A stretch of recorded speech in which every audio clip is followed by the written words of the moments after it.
I graduated, I decided that I'd move from the South Island and Dunedin climate and go to Auckland, and that was wonderful.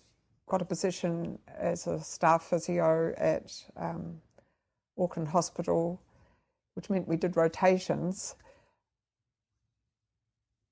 And then I was in neurosurgery and paediatrics, and that was wonderful. Margaret Morley was an English physio who had worked at Stoke Mandeville and in the UK, and was very up with spinal injuries, because 3 of the spinal injuries patients were housed in neurosurgery because there was nowhere else for them. And they were young and they'd had accidents, and they were all under 30. And the rest of the ward was neurosurgery and all that entailed. Because I liked that rotation so much, they very kindly left me there a bit longer. And I think that was, again, got me into the orientation that neuro was a very satisfying sort of part of seeing the rehabilitation after surgery for some of these patients with tumours and Parkinson's disease, where they had certain procedures, and wonderful neurosurgeons, Mr. Wrightson and Mr. Robertson, to work with, and the team approach and meetings of discussing the whole person and the family, and a sense of belonging in the team, even though you were very young and very immature and inexperienced.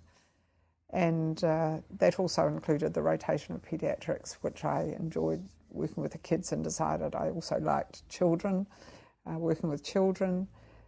So those were very happy years. I think also the other thing that was so good about being on a staff, quite a big staff at Auckland Hospital, that the seniors, who were only about 4 years older than we were great fun. There was Susie Simcox and Gay and Raywin and Kerry Braden and all sorts of people that were very open and sharing and lovely, kind, warm people, but good physios.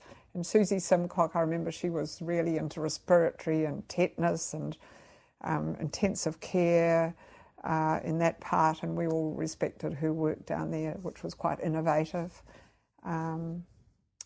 So lots of learning, lots of good colleague support, very nice environment. And my friend Lou Richardson was who finally went and lived in Canada. We were on the same staff together and friends from physio school.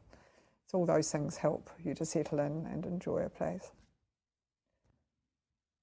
Just in recalling that other area that was operational at Auckland Hospital, that Susie, as a physio who was quite innovative and was also treating old polio patients in that area who had respiratory problems and weakness, and that was all a very interesting part of how things were at the time with tetanus and polio, which are more unusual today, of course.